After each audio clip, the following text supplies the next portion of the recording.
Ya, kita berikan kemuliaan yang terbaik bagi Tuhan. Baik, mari kita satu dalam doa. Sungguh kami sangat bersyukur kepada Engkau, bahwa Engkau yang teramat baik, sungguh baik dalam kehidupan kami. Kalau di hari ini kami boleh ada di minggu yang terakhir, di bulan yang ke-11, itu semua karena kemurahan-Mu. Dan sisa 1 bulan lagi di tahun 2022 ini Bapa. Tapi kami percaya rancangan Tuhan tidak pernah berubah dalam kehidupan kami. Rancangan Tuhan selalu yang terbaik bagi kami. Aku berdoa buat setiap kami yang ada pagi ini sebelum kami menerima berkat kebenaran firman-Mu.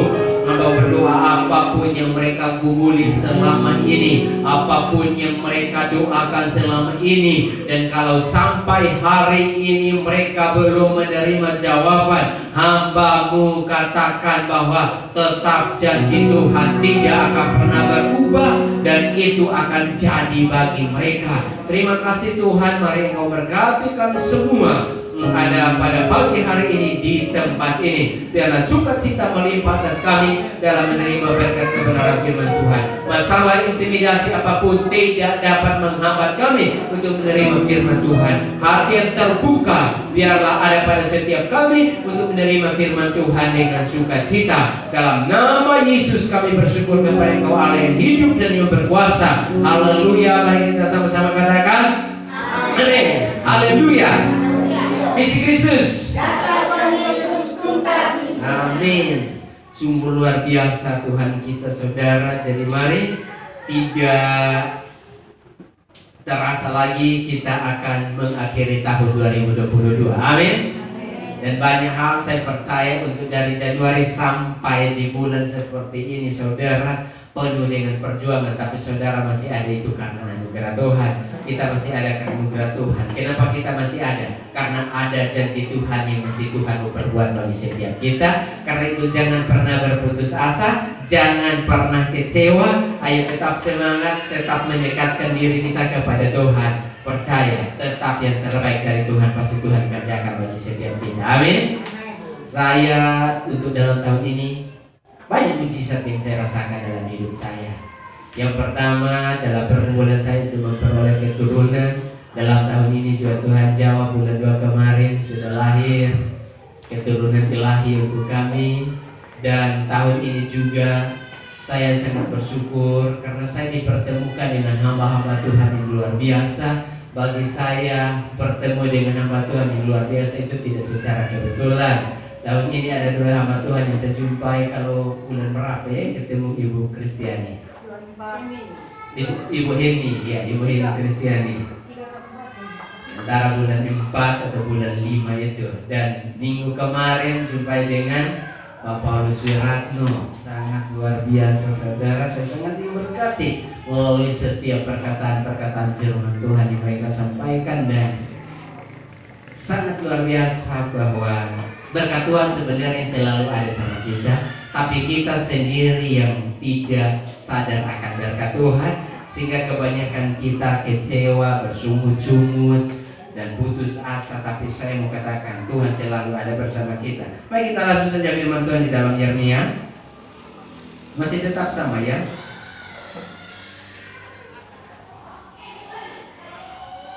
Yeremia pasal 31 ayat yang ketiga.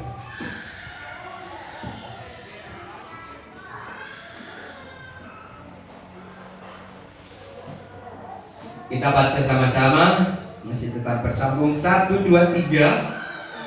Dari jauh Tuhan menampakkan diri kepadanya. Aku mengasihi engkau dengan kasih yang kekal. Sebab itu aku melanjutkan kasih setiaku kepadamu. Amin. Jadi tema kita masih tetap bersambung, menjalin hubungan yang intim dengan Tuhan. Seri yang kedua. Di seri yang pertama minggu kemarin saya katakan kepada kita bahwa untuk menjalin hubungan dengan seseorang itu harus dimulai dengan yang namanya kasih. Amin. Hanya kasih yang dapat mendorong kita untuk dapat membangun hubungan yang baik dengan seseorang. Kalau tanpa kasih mustahil untuk kita dapat menjalin hubungan dengan seseorang. Nah, firman Tuhan berkata bahwa Tuhan yang terlebih dahulu menunjukkan kasih-Nya kepada kita. Dan di seri yang kedua ini saya katakan bahwa Tuhan terlebih dahulu yang menjalin hubungan dengan kita sampai mati di kayu salib bagi kita. Tuhan sendiri yang memulai hubungan dengan saudara dan saya sampai Ia rela mati di kayu salib. Dan saya mau katakan, kalau Tuhan sendiri yang memulai pertama hubungan kita saudara, saya mau katakan kepada kita, berapa banyak dari antara kita yang merespon untuk membangun hubungan intim dengan Tuhan? Sampai Ia rela mati bagi saudara dan saya. Dia mati di kayu salib bukan karena kesalahannya, tetapi karena kita. Tapi seberapa banyak kita yang merespon kepada Tuhan? Seberapa banyak kita yang merespon firman Tuhan? Seberapa banyak kita yang sukacita saat mendengarkan firman Tuhan? Atau firman Tuhan ketika sampaikan kita merasa bahwa kayaknya sindir saya lah, atau karena apalah. Saya mau katakan kepada kita, Tuhan terlebih dahulu sudah membangun hubungan dengan kita. Maka pastikan bahwa kita harus selalu respon juga dengan Tuhan. Doa saya adalah setiap kita yang ada di tempat ini adalah orang-orang yang merespon baik dengan Tuhan. Amin.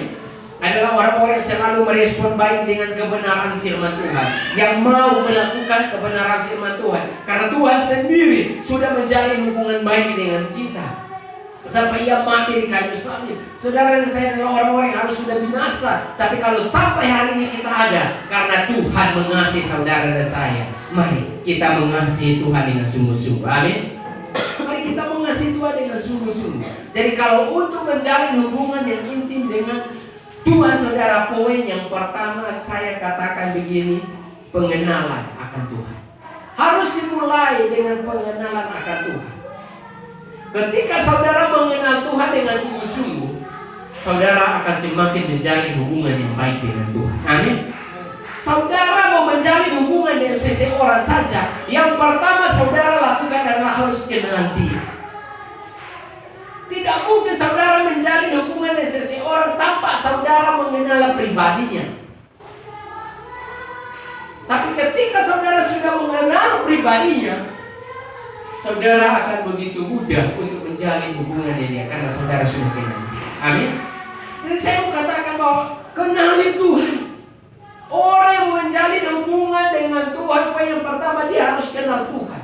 Karena kalau kenal Tuhan hanya lewat bibir saja tapi tidak dari hati, itu hanya cuma sekedar perkataan doang. Seperti kita gombal-gombal manusia. Saat kita mau, kita puji-puji Dia habis-habisan, doa Dia habis-habisan. Sudah dapatkan, kita angkat.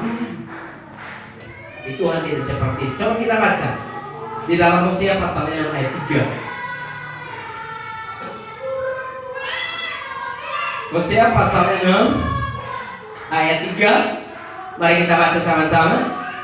1, 2, 3. Mari kita mengenal dan berusaha sungguh-sungguh mengenal Tuhan. Ia pasti muncul seperti fajar. Ia akan datang kepada kita seperti hujan pada akhir musim yang mengairi bumi. Haleluya. Mari kita mengenal dan berusaha sungguh-sungguh mengenal Tuhan. Mengenal Tuhan hanya bukan sekedar ucapan, tetapi harus ada usaha dari pribadi kita untuk mengenal Tuhan dengan sungguh-sungguh. Ketika ada usaha dari kita, firman Tuhan berkata, Ia pasti muncul seperti fajar. Dia akan muncul seperti fajar. Dia akan muncul seperti matahari yang tidak pernah terlambat bersinar. Haleluya. Saudara boleh terlambat bangun, matahari tidak pernah terlambat bersinar. Atau saudara terlambat bangun lalu matahari pun terlambat bersinar. Dia ada itu saudara. Kalau orang mencari Tuhan dengan sungguh-sungguh, firman Tuhan berkata bahwa Tuhan akan muncul kepadanya seperti fajar. Ia akan datang kepada kita seperti hujan yang mengairi bumi. Artinya berkat Tuhan pasti akan datang kepada kita seperti hujan yang mengalir. Amin. Asalkan saudara sungguh-sungguh kepada Tuhan. Jangan hanya cuma kerinduannya berkat saja. Iya kan?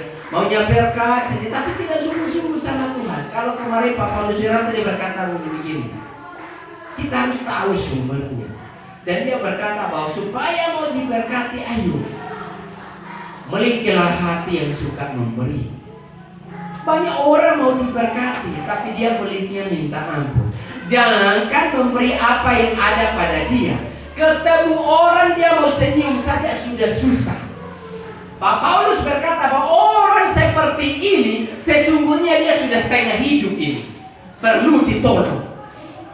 Buat dia sampai dia harus tersenyum, dekati dia dan kita senyum ketawa, lama-lama pun pasti dia senyum dan ketawa. Jangan biarkan dia tegang, karena ini kalau dia mati mau ke surga susah. Karena hidup adalah latihan untuk ke surga. Makanya di surga itu hanya sukacita saja. Pak Paulus berkata bahwa hidup biasakan selalu bersukacita, biasakan selalu tersenyum. Karena orang yang susah tersenyum, dia pun pasti susah masuk surga. Karena di surga itu sukacita. Kalau dia masuk surga dia akan bingung, karena di sana semua sukacita. Sementara di bumi dia cuma tegang habis-habisan. Sehingga dia masuk di sana, dia di pojok, kata Pak Paulus, di pojok dan dia bingung.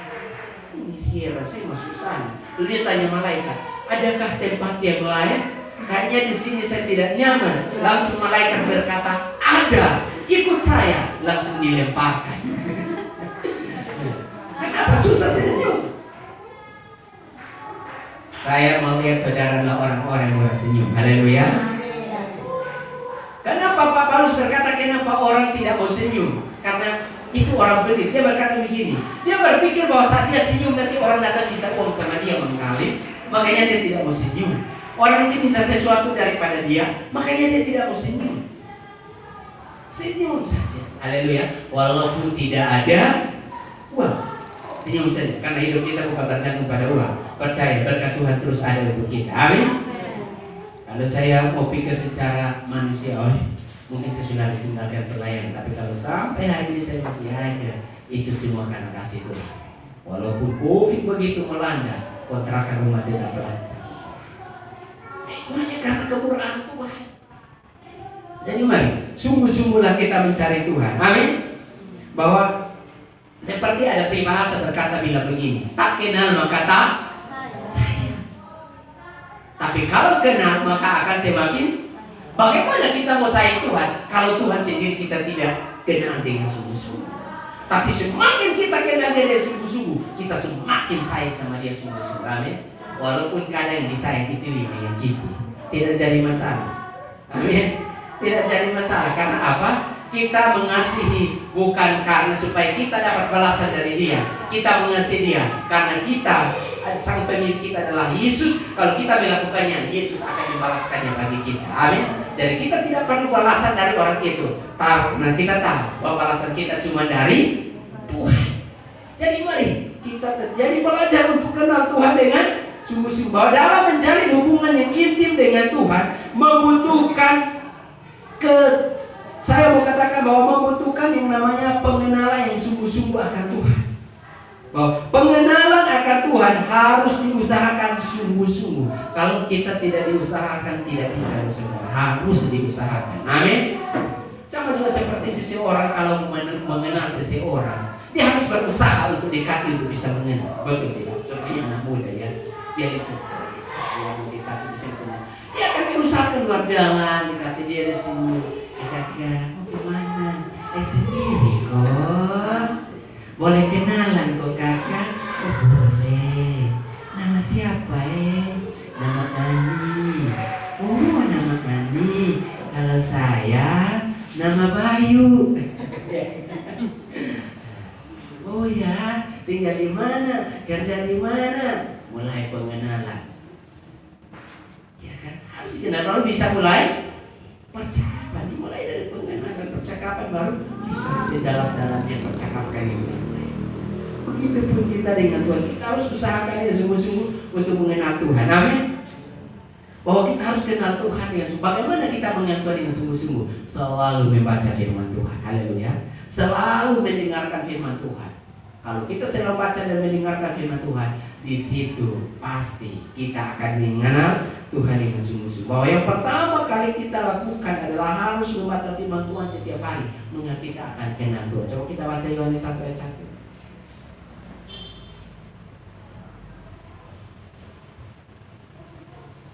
Kita baca sama-sama. 1, 2, 3. Pada mulanya ada firman. Firman itu bersama-sama dengan Allah. Dan firman itu adalah Allah. Jadi kalau mau kenali Tuhan dengan sungguh-sungguh, baca saja firman Tuhan. Haleluya. Saat kita baca firman Tuhan, kita pasti kenali Allah dengan sungguh-sungguh. Kita akan tahu apa yang Allah mau untuk kita lakukan. Kita akan tahu Allah apa yang Tuhan rencanakan dalam hidup kita. Kita akan tahu. Karena di sana banyak perkataan Tuhan yang sangat memberkati, dan ada banyak perkataan Tuhan yang sebagai larangan untuk kita tidak boleh lakukan. Banyak hal yang akan kita temukan ketika kita sungguh-sungguh baca firman Tuhan. Jadi ketika ada persoalan, ayo ambil Alkitab, berdoa, baca firman Tuhan, saudara akan temukan jawaban. Jangan ada masalah, saudara langsung tanya, mana HP? Sini HP, saya muat dulu. Muat status, ya kan? Saudara buat status, masalah tidak selesai, malah saudara sedang membuat orang semakin tahu tentang pribadi saudara sedang bermasalah, ya kan? Kalau saudara bisa diejek tambah yang ada, diolok tambah yang ada, mari baca firman Tuhan. Saya percaya saudara pasti mendapatkan jawaban. Melalui firman Tuhan kita mengenal pribadi Tuhan. Sama juga seperti kalau menjalin hubungan dengan seseorang, untuk mengenal dia harus selalu adakan percakapan tiap-tiap hari dengan dia. Dengan percakapan tiap-tiap hari kita semakin mengenal pribadinya. Kedekatan dengan dia, terus adakan percakapan dengan dia, kita semakin mengenal dia. Nah, begitupun dengan Tuhan. Haleluya. Percaya bahwa dia akan muncul seperti fajar pagi hari. Dia akan muncul seperti fajar. Dia akan membuat kita terkejut. Dia akan membuat kita kaget. Ih, kok bisa ya? Padahal sebenarnya saya berpikir saya tidak berharap lagi. Tapi ternyata, oh Tuhan ku dahsyat, Tuhan ku luar biasa. Amin. Haleluya. Jadi mari tetap menjalin hubungan yang dekat dengan Tuhan. Kalau COVID saja kita sudah lewati, dan kita tidak tahu di tahun 2023 isu sudah sangat banyak. Tapi saya mengatakan orang tetap dekat dengan Tuhan, dia akan tetap kuat. Amin. Walaupun ada masalah, dia akan sanggup melewatinya karena ada Tuhan.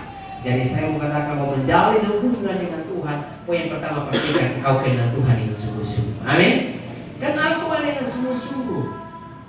Kalau engkau belum kenal dia dengan sungguh-sungguh, maka engkau akan malas bersekutu dengan dia. Betul tidak? Coba orang yang saudara tidak kenal, ajak saudara jalan-jalan, saudara akan malas.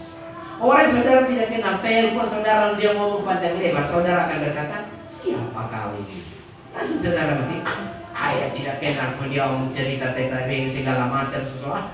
Ya saudara akan matikan, saudara akan jadi kenapa? Saudara tidak kenal dia. Tapi coba saudara kenal dia dengan sungguh-sungguh. Pekerjaan pun saudara tinggalkan dan saudara oh begitu, bangun guling-guling gitu. Walaupun ada pekerjaan didukung, saudara bisa tinggalkan dan saudara bercerita dengan dia. Kalau saudara kenal Tuhan, walaupun di tengah kesibukan, saudara akan tetap atau waktu untuk beribadah sama Tuhan. Amin. Kenapa saudara, walaupun saudara sibuk, saudara atur waktu saudara beribadah? Karena saudara kenal dia dengan sungguh-sungguh. Saya mau kita yang ada di tempat ini mengenal Tuhan dengan sungguh-sungguh, mengenal Tuhan dengan pasti, bukan asal lewat perkataan kita, tapi benar-benar kita tahu persis pribadi Yesus. Bahwa Ia sanggup membuat apa saja dalam kehidupan kita. Nah, kalau poin yang pertama saya katakan dimulai dari pengenalan, poin yang kedua saya katakan kalau kita sudah mulai kenal Dia, maka poin yang kedua saya katakan ada keterbukaan. Haleluya. Ada keterbukaan. Karena saya mau katakan bahwa tidak akan ada hubungan yang berjalan dengan baik tanpa adanya keterbukaan. Tidak akan ada hubungan yang berjalan dengan baik kalau tidak ada keterbukaan. Tapi hubungan itu akan berjalan dengan baik kalau kita saling terbuka. Nah, kalau saudara benar-benar sudah kenal Tuhan, apapun itu pribadi, persoalan apapun yang saudara alami, mari terbuka sama Tuhan. Walaupun Tuhan tahu tahu tentang pribadi kita, tahu tentang isi hati kita, tapi Tuhan pun mau mendengar keterbukaan kita dari isi hati kita. Amin. Dari mulut kita mengaku, Tuhan saya seperti ini, saya seperti ini, saya seperti ini, saya seperti ini, Tuhan. Tuhan pasti dengar. Haleluya. Sama seperti seorang anak ketika dia ada persoalan, dia akan curhat sama bapaknya atau mamanya. Ketika contohnya dia punya persoalan di sekolah, dia tidak mungkin cerita sama orang lain. Dia akan datang, Bapak, besok kami ujian, sekolah saya belum bayar nih. Bisa kau Bapak, besok saya bisa bayar, kalau tidak saya tidak bisa ikut ujian. Pasti orang tuanya tahu. Pasti orang tuanya tidak ada pun orang tuanya berusaha dan akan kasih.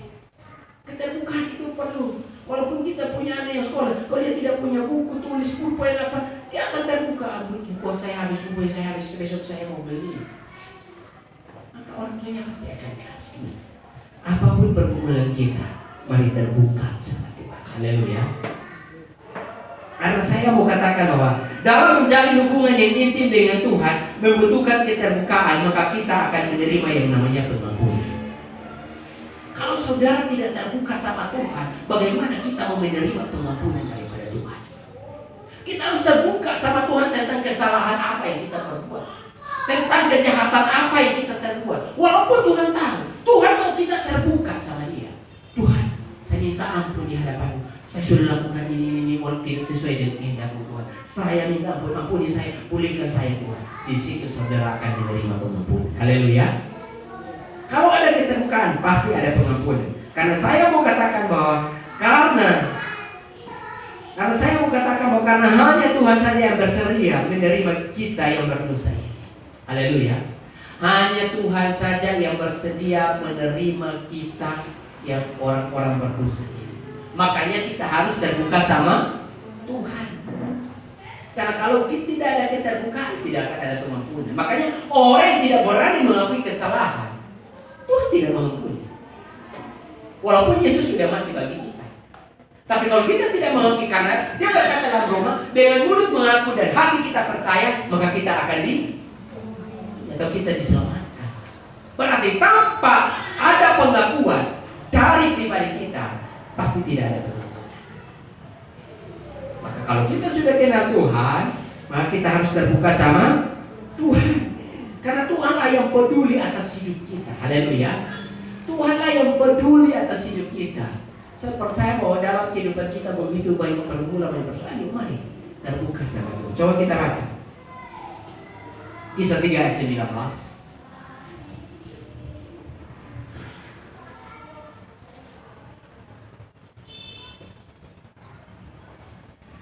Satu, dua, tiga. Karena itu sadarlah dan bertobatlah supaya dosamu.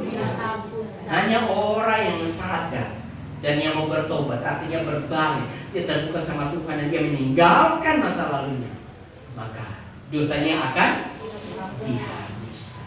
Jadi saudara dan anak muda yang sedang menjalin hubungan untuk membangun rumah tangga harus saling terbuka. Masa lalu seperti apa? Ceritakan saja. Haleluya. Supaya saat saudara bersama dia tidak kaget lagi, karena dia sudah tahu. Waktu saya pacaran di istri saya, ibu pendeta, waktu kami pacaran pertama, tanyakan semua masa lalu. Pacar mantanmu ada berapa dulu-dulu? Tanyakan, saya kasih tahu dulu kalau saya belum bertobat itu, tapi itu dulu saya belum kenal Tuhan ya. Tapi kalau sekarang tidak lagi. Dulu kalau saya tidak kenal Tuhan itu di mana-mana saya ada pacar. Jadi kau pacaran itu kau lakukan apa saja. Saya cuma gombal saja, tapi untuk melakukan hal yang aneh saya tidak lakukan. Karena saya ingat saya punya saudara kandung saya, saudara perempuan saya ada berapa yang ada sama saya. Saya tidak mau orang melakukan saudara perempuan saya seperti saya perlakukan anak orang. Saya terbuka sama dia. Lalu saya tanya juga sama dia. Lalu kamu bagaimana? Kamu juga ada mantan sebelumnya? Langsung dia bilang, iya. Sebenarnya dulu awal saya adalah orang yang paling tidak suka laki-laki. Saya lihat laki-laki saya tidak paling suka. Tapi setelah saya bertobat, memang dalam hidup ini ada satu yang sempat kami memang jalin hubungan. Kami pacaran, tapi sudah tidak lagi. kami sudah putus. Saya buat bertanya seperti dia, dalam pacaran itu apa-apa saja kalian lakukan. Loh, perlu keterbukaan supaya jangan sampai saat kita malam pertama baru kaget.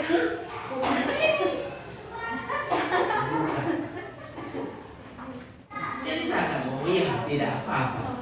Terus berjalan sampai puji Tuhan, sampai bisa nikah. Jadi perlu yang namanya keterbukaan. Jangan sampai saudara, sahabat saya, saudara tutup rapi, tidak ada yang tahu. Padahal saudara adalah orang yang selingkuh kakak. Nah, ini repot buat saudara. Baru satu anak sudah tinggalkan istri. Makanya perlu keterbukaan untuk menerima janji Tuhan pun. Janji Tuhan digenapkan dalam hidup kita pun. Kita perlu terbuka sama Tuhan. Tuhan, masa lalu saya seperti ini. Saya berjanji Tuhan, saya tidak akan lakukan lagi. Saya tidak akan berbuat lagi yang ini Tuhan. Saya mau Engkau baharui saya. Disitulah janji Tuhan akan jadi sama kita. Tidak perlu kita minta berkat pun berkat Tuhan. Asalkan kita sadar dan kita mau bertobat. Haleluya. Karena di sini saya katakan bahwa keterbukaan adalah luapan hati nurani yang murni dan merupakan langkah menuju kemuliaan.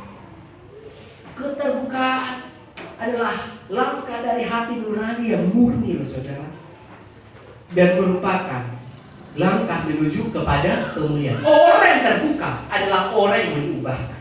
Orang yang terbuka adalah orang yang mau dipulihkan. Coba kita baca Amsal 28 ayat 13. Kita baca sama-sama di depan. 1, 2, 3. Siapa menyembunyikan pelanggarannya tidak akan beruntung, tetapi siapa mengakuinya dan meninggalkannya akan disayangi. Oh, haleluya. Bukan Tuhan tidak tahu apa yang kita lakukan. Tuhan tahu, tapi Tuhan mau supaya ada keterbukaan. Haleluya. Sama juga seperti rumah tangga suami istri harus saling terbuka. Jangan contohnya saya sudah menikah, baru katakanlah keluarga saya minta uang, katakanlah mereka butuh, baru saya diam-diam saya kasihkan uang ke orang tua saya tanpa istri saya tahu. Baru katakanlah orang tua saya tidak tahu, tiba-tiba katakanlah orang tua saya telepon, lalu teleponlah ke nomor istri saya dan dia berkata terima kasih ya. Lalu istri saya bingung, loh kenapa terima kasih? Ya uang yang kirim kami sudah angkat, sampai yang kirim uang kami tidak kirim uang, maka terjadilah hal-hal yang tidak kita inginkan. Haleluya. Karena tidak terbuka. Tapi coba saudara terbuka. Oh ya, Ma, tadi bapak ada yang nelfon, katanya lagi butuh uang. Kira-kira kita ada uang tidak? Butuh berapa? Butuh sekian. Tapi yang ada cuma ini saja. Ya sudah, biar kita tidak kasih tidak seperti yang mereka minta pun kecil, tidak sampai pun tidak apa, yang penting kita kasih. Nah, itu namanya keterbukaan. Atau memang tidak kasih pun ya sama-sama tahu. Haleluya. Jangan kita diam-diam kita atur sendiri. Demikian pun istri pun demikian. Dan repot saudara. Haleluya. Tapi saya yakin di sini tidak ada seperti itu. Amin. Harus saling terbuka, itu perlu. Kalau mantan ganggu, terbuka sama suami. Haleluya. Jangan mantan ganggu, saudara diam-diam nikmati saja balas-balasan. Nah, lama-kelamaan baru terjadilah seperti yang tidak kita ingin. Baru saudara berdoa, jadilah seperti kehendakmu Tuhan. Kalau mencerai biarlah kami cerai. Saya menikah kembali dengan tapi tidak apa-apa Tuhan. Doa apa itu? Haleluya. Ada keterbukaan. Jadi saya mau katakan bahwa pengakuan yang keluar dari mulut seseorang itu sangat penting. Amin. Pengakuan yang keluar dari mulut seseorang itu sangat penting. Makanya pastikan jangan kita menyembunyikan sesuatu yang bertentangan dengan kebenaran. Karena ketika kita menyembunyikan hal-hal yang jahat di balik kebenaran, lambat atau cepat tetap pasti akan terbongkar. Dan akan menjadi sesuatu yang sia-sia kita ikut Tuhan kalau kita tidak mau mengakui, toh kita mati pun kita akan binasa. Haleluya. Toh kita akan binasa kalau kita tidak mau mengakui kesalahan kita. Karena di sini siapa yang menyembunyikan pelanggarannya tidak akan beruntung, tetapi siapa yang mengakuinya dan meninggalkannya akan disayang. Jadi artinya ketika kita sudah mengakui, harus tinggalkan. Haleluya. Jangan kembali lagi. Karena kalau kita kembali lagi berarti kita tidak akan disayangi. Kita akan disayangi kalau kita sudah mengakui dan meninggalkan. Lepaskan sudah. Jangan terus. Nomornya blokir sudah. Haleluya. Atau ganti nomor. Haleluya. Jangan tidak apa-apa, kami SMS saja. Tiba-tiba pas ada kecap dalam rumah, kok tiba-tiba dia kasih perkataan yang ini dengan hatimu dulu, maka jadilah sudah. Iya kan? Jangan saudara, kalau buka. Nah, dengan Tuhan pun demikian. Apapun yang kita lakukan, apapun, saudara boleh sembunyi terhadap saya, tetapi terhadap Tuhan saudara tidak bisa sembunyikan. Dan Tuhan tidak menuntut itu. Tetapi kalau saudara tidak mengakuinya, sia-sialah pengabdian kita sama Tuhan. Sia-sia. Jadi saya katakan jangan mabuk, saudara mau mabuk di belakang, saudara akan tahu. Saya katakan jangan jual mabuk, saudara main di belakang, saudara main.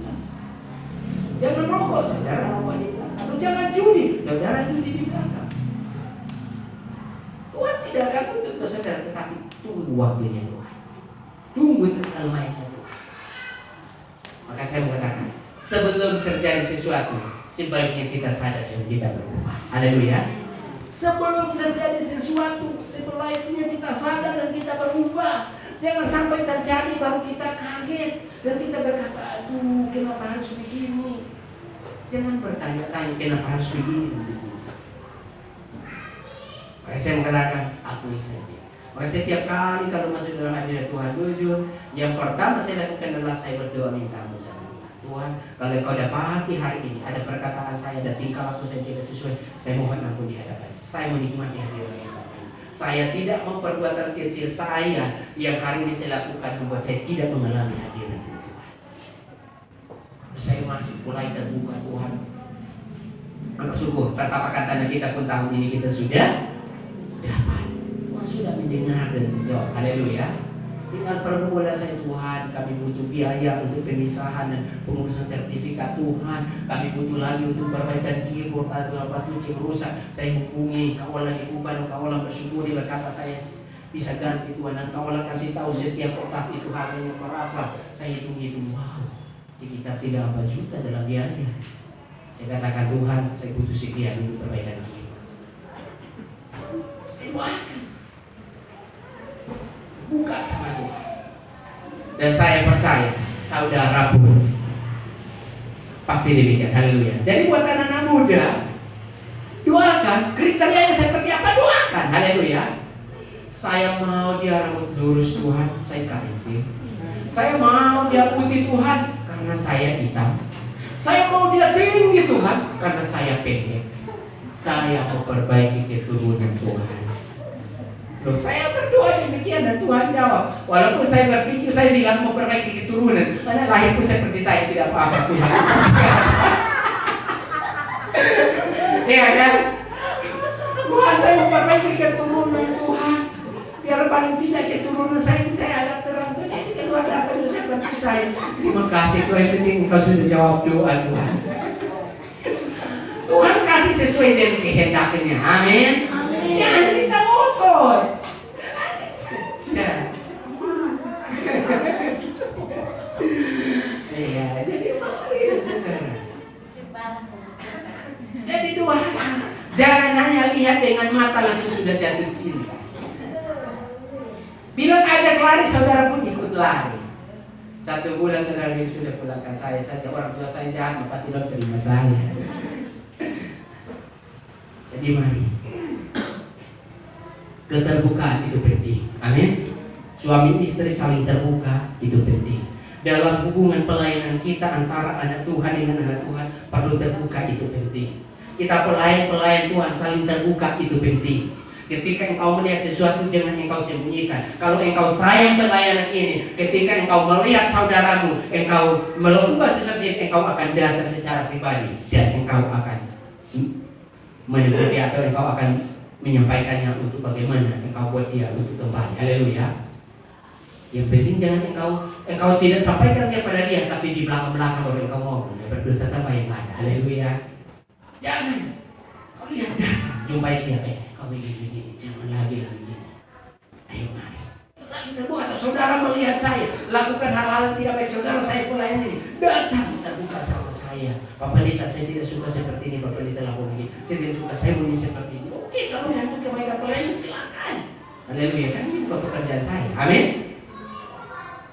Untuk pelayanan ini berjalan dengan baik pun perlu yang namanya keterbukaan. Kalau tidak ada keterbukaan, pelayanan ini tidak akan berjalan dengan baik. Akan pincang. Ini pekerjaan Tuhan perlu ada keterbukaan. Amin. Harus saling terbuka. Maka kita akan melihat bagaimana kasih Tuhan yang tadi terbukti.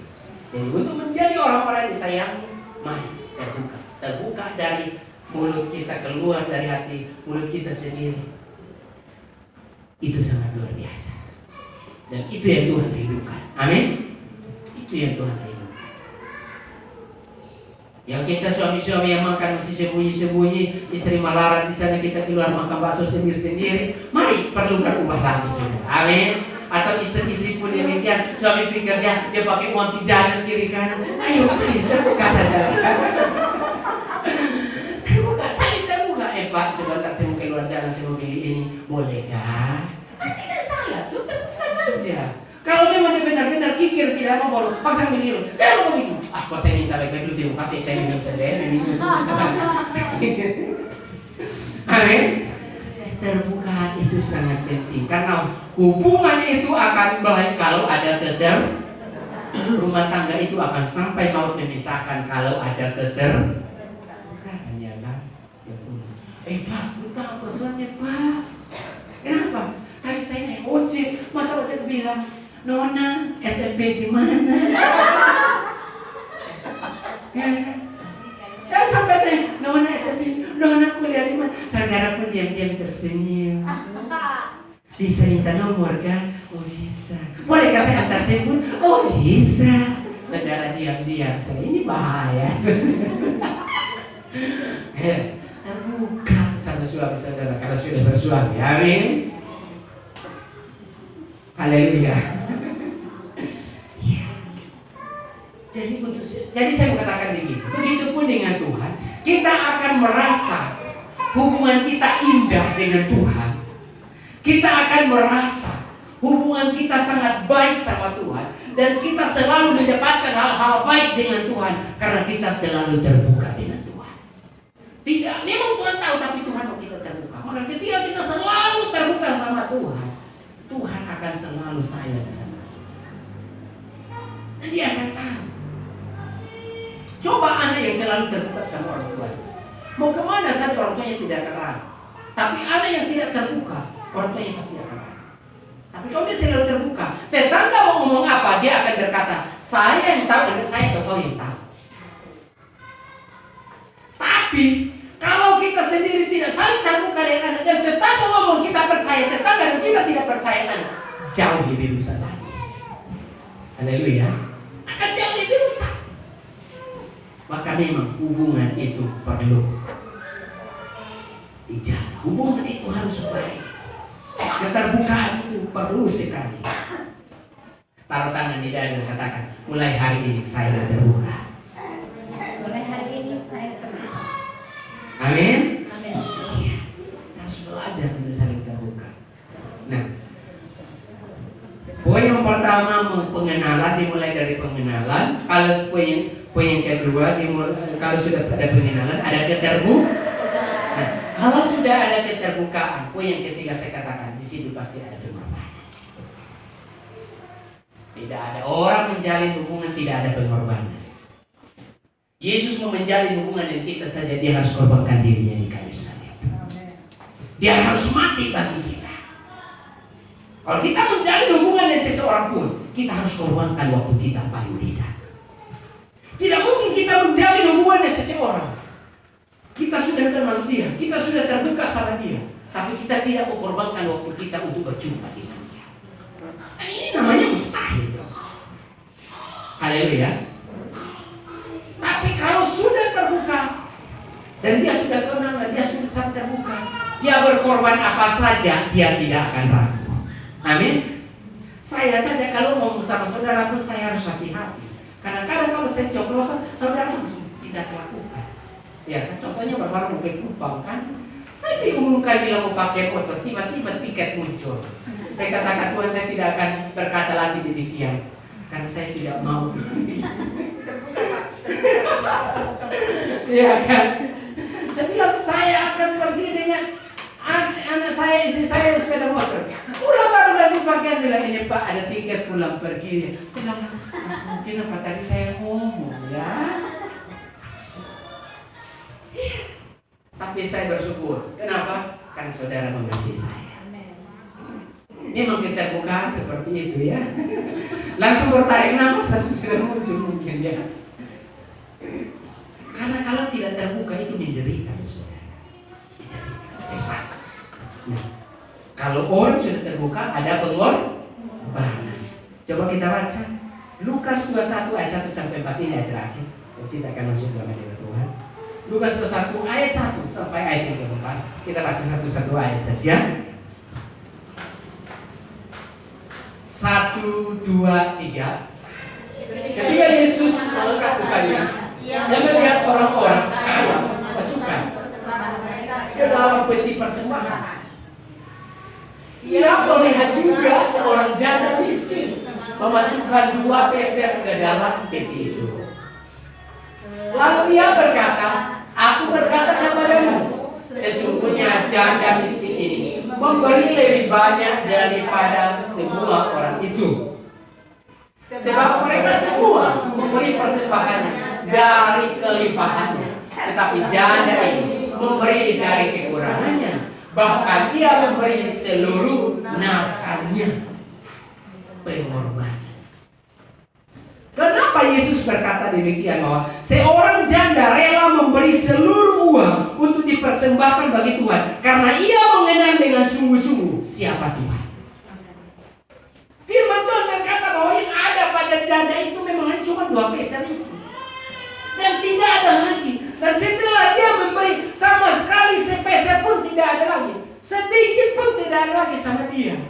Makanya Yesus berkata, dia lebih besar. Kenapa? Yang ada padanya cuma 2 peser itu dia korbankan. Dia tidak berpikir bahwa oh ini sebentar saya mau beli sayur, saya mau beli beras, saya beli ini untuk makan minum, sudah tidak ada lagi. Kalau kita memberi, tunggu dulu, kali bagi dulu. Semua cukup baru oke, persembahan sisa 5.000. Jadi beda nih. Karena 1.000 kembali 4.000, kasih 2.000, ya 2.000 kita beda. Haleluya.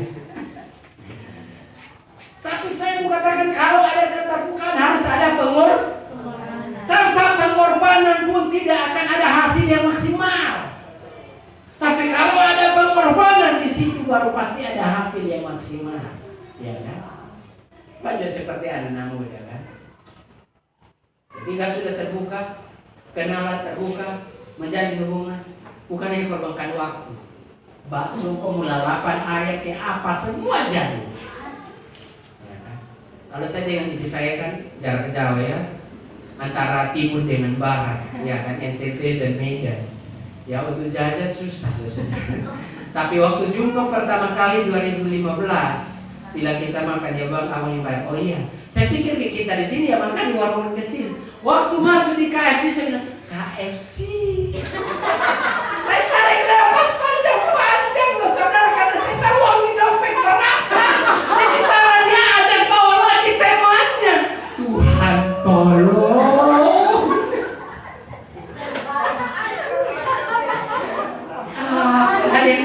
Saya makan. Ini baru pertama kali coba itu.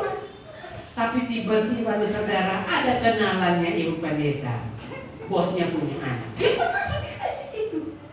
Makan habis pun saya sengaja cabut dompet dalam hati. Namanya gengsi toh. Ini baru saya buka ini. Namanya jual gengsi. Saya sengaja tarik dompet. Mudah-mudahan lalu ada yang sudah tidak lagi. Pulang saya sampai Kupang ini mau ke atas mana ya? Iya kan tiket pulang pergi sudah beli.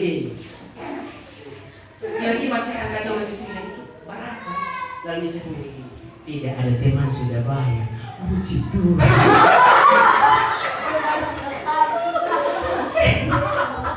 Ternyata ada yang sudah. Makan tapi Tidak ada bayar bekerja. makan tapi ada pergumulan.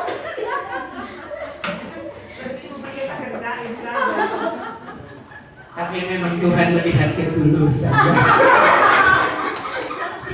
Karena memang tulus, makanya Tuhan menjawab. Karena waktu itu kami ke Medan, saya ke Medan, itu pun tiket bukan saya yang beli, pemimpin pusat yang beli pulang pergi. Nah, sementara waktu kami ikut rapat sinode itu ada pendaftaran 300.000. Nah, saudara tahu saya bawa uang berapa? 500.000. Yang sisa cuma 200.000. Sementara kami ke jalan minum jajan, tinggal 100.000 dompet. Kami 4 orang masuk KFC. Cukup tidak.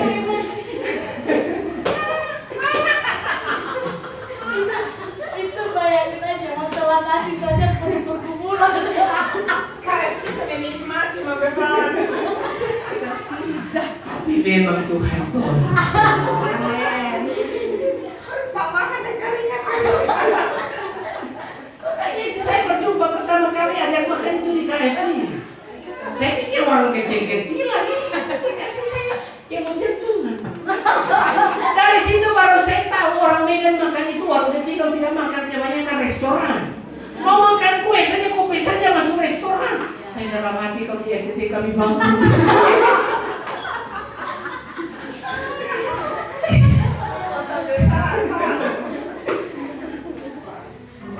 Tapi memang Tuhan luar biasa. Tuhan luar biasa. Makanya saya mengatakan sampai hari ini saya katakan Tuhan engkau dasar. Tuhan engkau mulia. Engkau selalu pelihara saya. Engkau selalu menjaga saya. Apapun itu engkau selalu berikan cukup. Yang saya butuhkan selalu engkau berikan. Tidak bilang tidak, jujur. Dalam tiap hari kadang saya ngomong di sini saya bilang begini. Selama kita menikah dalam satu hari kita tidak makan. Tidak. Jangan kan kita makan. Tidak pernah bilang dalam satu hari kita tidak makan. Jadi mari, saya hanya mau katakan, saya kutip perkataannya Bapak Deswiratno, dia berkata begini, janganlah selalu mengeluh. Orang yang selalu mengeluh adalah orang yang tidak akan pernah menikmati berkat Tuhan. Itu kata Pak Paulus yang waktu kami di stadion. Dia berkata, orang yang banyak mengeluh adalah orang yang paling susah menjalani hidup karena dia tidak akan menikmati berkat Tuhan. Tapi orang yang selalu mensyukuri hidupnya walaupun kurang, tapi dia berkata terima kasih Tuhan, dia adalah orang yang siap menerima janji Tuhan. Dan saya sangat diberkati. Dan memang itulah sikap saya sejak saya melayani Tuhan. Saya tidak pernah ada kata pengeluhan keluar dari mulut saya dalam melayani Tuhan. Dalam hal kekurangan pun saya tidak pernah berkata pengeluhan.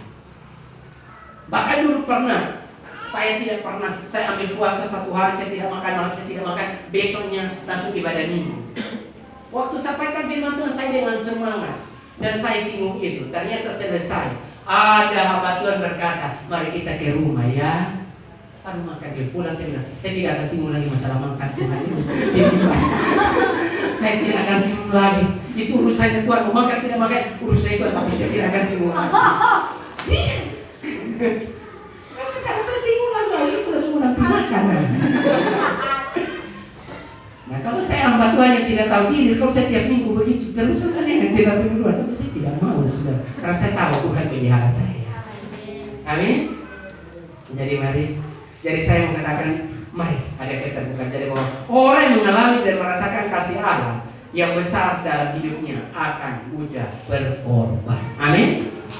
Hanya kenapa orang mudah berkorban? Karena dia sudah mengalami kasih Tuhan dalam hidupnya. Karena ia sudah mengalami pertolongan dalam hidupnya, sehingga ia berkorban, ia tidak ragu-ragu. Nah, kenapa orang berkorban? Karena dia sendiri tidak mengalami mujizat Tuhan terjadi, sehingga ia mau berkorban pun ragu. Berkorban pun ragu, kenapa? Dia tidak pernah mengalami mujizat. Jadi orang yang tidak berkorban adalah orang yang tidak pernah mengalami mujizat Tuhan. Tapi orang yang mengalami mujizat Tuhan, dia tidak akan susah berkorban. Haleluya. Kalau kita baca di sini tentang persembahan, jangan persembahan. Apa yang ada pada kita lihat sama orang, kita bisa berikan. Haleluya. Dan saya percaya di antara kita pun ada yang demikian. Ketika kita bilang, dia saya lihat itu saya kasihan, langsung diangkat. Orang berkata, kenapa kau lakukan itu? Saya kasihan dia. Orang begitu, di mana saja dia akan mendapatkan pertolongan. Dia akan mendapatkan jawaban karena selalu bermurah hati. Jadi mari milikilah kemurahan, karena firman Tuhan berkata, orang yang bermurah dialah yang akan memiliki kerajaan. Mari milikilah kemurahan hati. Kalau Bapak Saudara tahu tidak ada tidak masalah, yang penting senyum. Lihat dia mau tolong, mau bantu dia apa, bantu saja. Haleluya. Kalau kita sudah mengalami kasih Tuhan, saya percaya kita berkorban untuk Tuhan, kita tidak akan tanggung-tanggung. Amin. Kita mau membangun, kita tidak tahu, tapi kita membangun. Tapi saya percaya Tuhan pasti memberkati kita untuk terus berkorban buat pekerjaan Tuhan. Jadi 3 poin ini saja yang dapat saya sampaikan, bahwa orang menjalin hubungan dengan Tuhan adalah yang pertama pengenalan, kedua keterbukaan, ketiga